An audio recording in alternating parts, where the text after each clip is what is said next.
centralized fiscal control at the expense of federal justice. Thank you, Chairman, sir.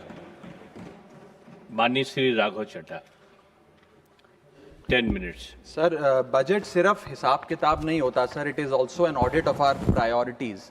ये बताता है कि देश में किसे रिलीफ मिलेगा, किसे वेट करने के लिए कहा जाएगा और किसे एडजस्ट करने के लिए कहा जाएगा। Sir, I rise to speak not on abstract numbers today but on everyday anxieties of Indians. The title of my speech is I do not oppose, I rise to propose. First, I propose joint filing of income tax return. Sir, Bharat का income tax structure individual based income tax वसूलता है, जिसके चलते regardless of your marital status पति पत्नी अलग अलग income कमाते हैं, इनकम टैक्स भरते हैं और इनकम टैक्स रिटर्न फाइल करते हैं।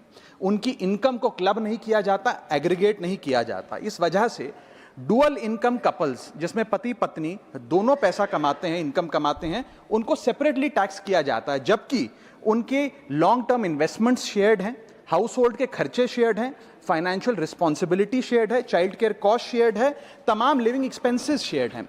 दुनिया के कई देशों में सर पति पत्नी को एक इकोनॉमिक यूनिट की तरह रिकॉग्नाइज किया गया और joint filing of income tax का प्रावधान दिया गया। लेकिन भारत में खर्चे स्पाउसेस शेयर करते हैं, लेकिन जब इनकम टैक्स भरने की बात आती है तो इनकम टैक्स डिपार्टमेंट दोनों को स्ट्रेंजर्स करार देता है। मैं आपको उदाहरण के माध्यम से समझाना चाहूंगा। सर, समझिए कि दो परिवार हैं, एक ही शहर में रहते हैं, एक ही कंपनी में नौकरी करते हैं। एक परिवार है जो 20 लाख रुपए कमाता है साल का, दूसरा परिवार भी 20 लाख रुपए कमाता है। स्कूल की fees, rent, grocery, medical bill सब समान है, लेकिन इनकम टैक्स अलग अलग। जैसे कि एक पति पत्नी है, राहुल और ऋचा, दोनों काम करते हैं। राहुल साल का 10 लाख कमाता है, ऋचा भी साल का 10 लाख कमाती है। इनकी कुल इनकम 20 लाख रुपए। क्योंकि 12 लाख रुपए तक की रिबेट पर एसएससी इनकम टैक्स देता है, तो ना राहुल को इनकम टैक्स भरना पड़ता है क्योंकि उसकी आमदनी भी 12 लाख से कम 10 लाख है, और ना ही ऋचा को इनकम टैक्स भरना पड़ता है क्योंकि उसकी आमदनी भी 12 लाख से कम है, यानी कि हाउस होल्ड का टैक्स जीरो। दूसरा परिवार है नमन और नेहा। नमन साल का 20 लाख रुपए कमाता है और नेहा ने अपनी नौकरी छोड़ दी। वो घर पर बच्चे का ध्यान रखती है, माता पिता की जो बूढ़े हो गए उनका ख्याल रखती है। सर, नमन और नेहा की भी फैमिली इनकम 20 लाख है, लेकिन क्योंकि इंडिविजुअल टैक्सेशन है, नमन को 20 लाख के हिसाब से, स्लैब के हिसाब से इनकम टैक्स भरना पड़ता है 1,92,400 रुपए, और वहीं नेहा क्योंकि उसकी इनकम नहीं, उसे टैक्स नहीं भरना पड़ता। यानी कि दो परिवार, सेम इनकम, लेकिन एक परिवार को कोई इनकम टैक्स नहीं भरना और दूसरे परिवार को 1,92,000 का टैक्स भरना पड़ता है। एक ही छत, एक ही किचन, एक ही हाउस होल्ड, एक ही बजट, लेकिन अलग अलग टैक्स। सर, मुझे लगता है कि अगर जॉइंट फाइलिंग ऑफ आईटीआर होगा तो इन मैरिटल कपल्स को इनकम टैक्स की जो रिलीफ है वो ज्यादा मिल पाएगा। मैं दूसरा एग्जांपल देता हूं। एक मैरिड कपल है सर, जो दोनों पति पत्नी आईटी प्रोफेशनल्स हैं, नौकरी करते हैं, एक ही घर में रहते हैं, शेयर्ड एक्सपेंसेस हैं। पति 18 लाख रुपए साल का कमाता है, पत्नी 6 लाख रुपए साल का कमाती है, यानी कि कुल इनकम दोनों की 18 जमा 6 24 लाख। अब जब इनकम टैक्स भरने की बात आती है तो पति की क्योंकि इनकम 12 लाख से अधिक है, 16 लाख, वो अपने इनकम टैक्स के हिसाब से 1,50,000 रुपए का सालाना इनकम टैक्स भरता है, और वहीं पत्नी क्योंकि उसका 6 लाख रुपए इनकम है, वो कोई टैक्स नहीं भरती है। यानी कि 24 लाख रुपए की इनकम पे परिवार को 1.5 लाख रुपए का टैक्स भरना पड़ता है। यदि इनकी इनकम को क्लब कर दिया जाए और इनकी रिबेट्स को, एग्जेम्पशंस को भी क्लब कर दिया जाए, तो कुल आमदनी इनकी 24 लाख, कुल rebate 24 lakh, 24 minus 24, taxable income शून्य, इनकम टैक्स शून्य हो जाएगा। इसीलिए मैं प्रपोज करता हूं कि भारत में joint filing of income tax return लाया जाए, जिससे मैरिड कपल्स को ऑप्शन दिया जाए कि वे इंडिविजुअल फाइलिंग की साथ साथ जॉइंट फाइलिंग भी कर सकें। अगर ऐसा होता है तो हाउस होल्ड्स को एक इकोनॉमिक यूनिट की तरह रिकॉग्नाइज किया जाएगा, टैक्स इक्विटी दी जाएगी सिंगल इनकम हाउस होल्ड में और डुअल इनकम हाउस होल्ड में। थर्ड, सिंगल इनकम अर्नर को अनयूज्ड एग्जेम्पशन अपने स्पाउस की यूज करने का मौका मिलेगा। इनकम डाइवर्जन की प्रैक्टिस, जैसे परिवार में अपने इनकम ट्रांसफर की जाती है ताकि परिवार वाले रिश्तेदार का स्लैब एक्सप्लॉइट किया जा सके, वो प्रथा बंद होगी। और sir, on a lighter note, ज्यादा लोग शादियां करेंगे ताकि वे इस इनकम टैक्स सेविंग का फायदा उठा सकें।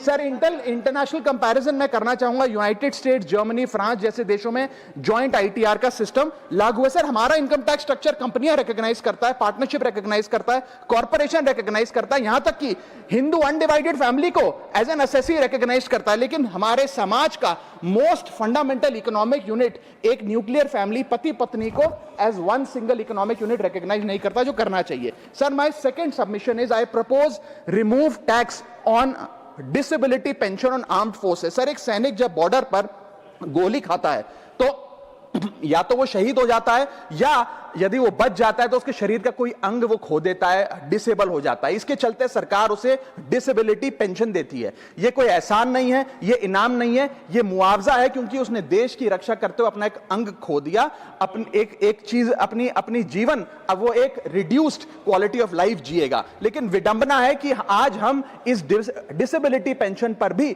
इनकम टैक्स लगाने जा रहे हैं। इस यूनियन बजट 2026 में फाइनेंस मिनिस्टर ने tax exemption on disability pension को विड्रॉ किया है, और 1922 से डिसेबल पेंशन आर्म्ड फोर्सेस को जो दी जा रही थी उस पर कोई इनकम टैक्स नहीं था। पहली बार 1922 से लेके आज तक कोई इनकम टैक्स नहीं लगा, लेकिन अब हम उस पर इनकम टैक्स लगाने जा रहे हैं, जो कि ठीक नहीं है। मैं आपको एक उदाहरण के माध्यम से समझाना चाहूंगा। एक सोल्जर जो 20 साल का जब था, उसने भारतीय फौज को ज्वाइन किया। 25 साल सर्विस करने के बाद एक्सट्रीम कंडीशंस में उसने दिवाली बंकर में मनाई, ईद बॉर्डर पे मनाई, क्रिसमस के दौरान पेट्रोलिंग करी, अपने बच्चों के बर्थडे, अपनी मैरिज एनिवर्सरी, सुख दुख के मौके सब मिस किए। लेकिन उसने अपने सैक्रिफाइस को कभी टैक्स लैब और टैक्स एग्जेम्पशन के चश्मे से नहीं देखा। लेकिन जब ऑपरेशन के दौरान किसी इंजरी के चलते वो अपना कोई अंग खो देता है और मेडिकल बोर्ड उसे 40 से 50% डिसेबल घोषित कर देती है, तो उसके पास दो चॉइसेस होती हैं। या तो वो सर्विस छोड़ दे और पेंशन लेने शुरू लग जाए। अगर सर्विस छोड़ के वो पेंशन लेने लग जाता है तो उसकी पेंशन एग्जेम्प्ट है। लेकिन अगर वो सर्विस नहीं छोड़कर अपनी पूरी टेन्योर काम करता है, अपाहिज होने के बाद, डिसेबल होने के बावजूद भारत माता की सेवा में कार्यरत रहता है, तो उसको डिसेबिलिटी पेंशन जब मिलती है रिटायरमेंट के उपरांत, तो उस पर इनकम टैक्स इस अमेंडमेंट के द्वारा लगाया जा रहा है। सर, ये करके हम एक प्रकार से दो category of wounded soldiers create कर रहे हैं, जिसमें दर्द सहकर जो फौजी ज्यादा काम करता है उससे ज्यादा टैक्स लिया जाएगा। हम अननोइंगली पनिश कर रहे हैं सैनिकों को घायल होने के बाद जो काम करते हैं। So we are penalising courage, we are taxing endurance. मैं कहना चाहता हूं sir, when the wound is same, service is same, sacrifice is same, tax treatment अलग अलग नहीं होना चाहिए। डिसेबिलिटी पेंशन कोई विंडफॉल गेन नहीं है, कोई बोनस नहीं है, कोई प्रिविलेज नहीं है। अगर भारत माता की सेवा में उस सैनिक ने अपना कोई अंग खो दिया, उसको टैक्स मान के और उसकी डिसेबिलिटी पेंशन को अतिरिक्त इनकम मान के उस पर टैक्स नहीं लगना चाहिए। You can tax income, you can tax profit, but you cannot tax a soldiers sacrifice. Sir, मैं बस यही कहना चाहूंगा कि एक ग्रेटफुल नेशन एक हाथ से सोल्जर को सल्यूट और दूसरे हाथ से इनकम टैक्स का नोटिस नहीं दे सकता। इसे विड्रॉ करना चाहिए and restore full income tax exemption on disabled pension for all army personnel. Sir, third मेरा प्रपोजल है no bank charges for not maintaining minimum account balance.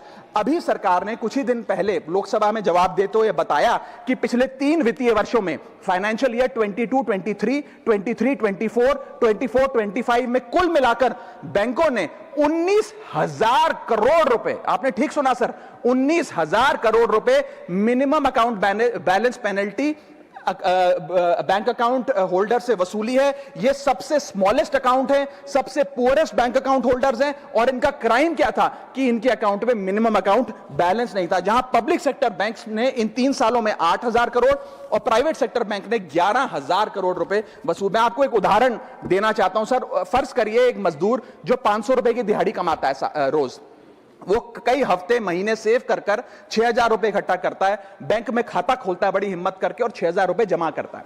एक दिन कुछ महीनों बाद जब आपदा आती है, उसके घर में कोई बीमार हो जाता है, तो वो 6,000 में से 2,000 रुपए विड्रॉ कर लेता है अपने खर्चे के लिए, बचे 4,000 रुपए। लेकिन बैंक कहता है कि कम से कम 5,000 रुपए का मिनिमम अकाउंट बैलेंस होना चाहिए। उस बेचारे गरीब को तो पता नहीं। जब वो 6 महीने बाद अपने ये 4,000 रुपए भी बैंक से लेने जाता है, तो पता लगता है कि 100 रुपए प्रति महीना के हिसाब से पिछले 6 महीने में बैंक ने 600 रुपए काट लिया। अब उसे बैंक 4,000 नहीं, मात्र 3,400 रुपए देकर चलता करता है। सर अब आप सोचिए उस गरीब के लिए 600 रुपए की अहमियत, और बैंकों की हालत यह है कि कई बार तो ये चार्ज लगा लगाकर आपका बैलेंस नेगेटिव में पहुंचा देते हैं। इतना तो आपने जमा नहीं कराया जितना वो आपसे वसूल लेते हैं। Sir, poor persons balance falls below the minimum level, the bank should not treat this as a crime। मैं समाप्त कर रहा हूं sir, bank account are meant to give financial security. ये हमें फाइनेंशियल सिक्योरिटी की जगह आज फाइनेंशियल स्ट्रेस देते जा रहे हैं, और एक बैंकिंग सिस्टम को हमने ऐसी व्यवस्था में तब्दील कर दिया है जिसमें पॉवर्टी को पनिश किया जाता है। मैं समाप्त कर रहा हूं, आधे मिनट में खत्म कर दूंगा sir. Sir, if we want 16 minute है। हाँ, मैं समाप्त कर रहा हूं। इफ वी वांट पार्टी में से कटेगा। हाँ, मैं खत्म कर रहा हूं, कोई नहीं, 1 मिनट फालतू ले लूंगा sir. If we want more people to be a part of the banking system for financial inclusion, हमें स्मॉल सेविंग्स को प्रोटेक्ट करना होगा, ना कि पीनलाइज करना। आज देश में अर्बन बैंकों में, अर्बन ब्रांचेस में 5 से 10 हजार रुपए मिनिमम अकाउंट बैलेंस रखना पड़ता है, सेमी अर्बन में 3 से 4 हजार रुपए, और रूरल ब्रांचेस में 1 से 3 हजार रुपए रखना पड़ता है, जिसके चलते बैंक 50 से 600 रुपए के बीच में पर मंथ चार्ज लगाते हैं। उस चार्ज पर भी 18% जीएसटी वसूलते हैं। अंत में मैं बस इतना ही कहना चाहूंगा सर कि आज बैंक गरीब आदमी को पीनलाइज कर ज्यादा मुनाफा और रेवेन्यू कमा रहे हैं, ना कि और किसी सर्विस से, जिसके चलते आज गरीब आदमी और गरीब हो रहा है। मैं अंत में बस सरकार को कहूंगा कि ये मिनिमम अकाउंट बैलेंस की पेनल्टी को वेव ऑफ करिए। हम किसानों के लोन जैसे माफ करते हैं, वैसे बैंक चार्जेस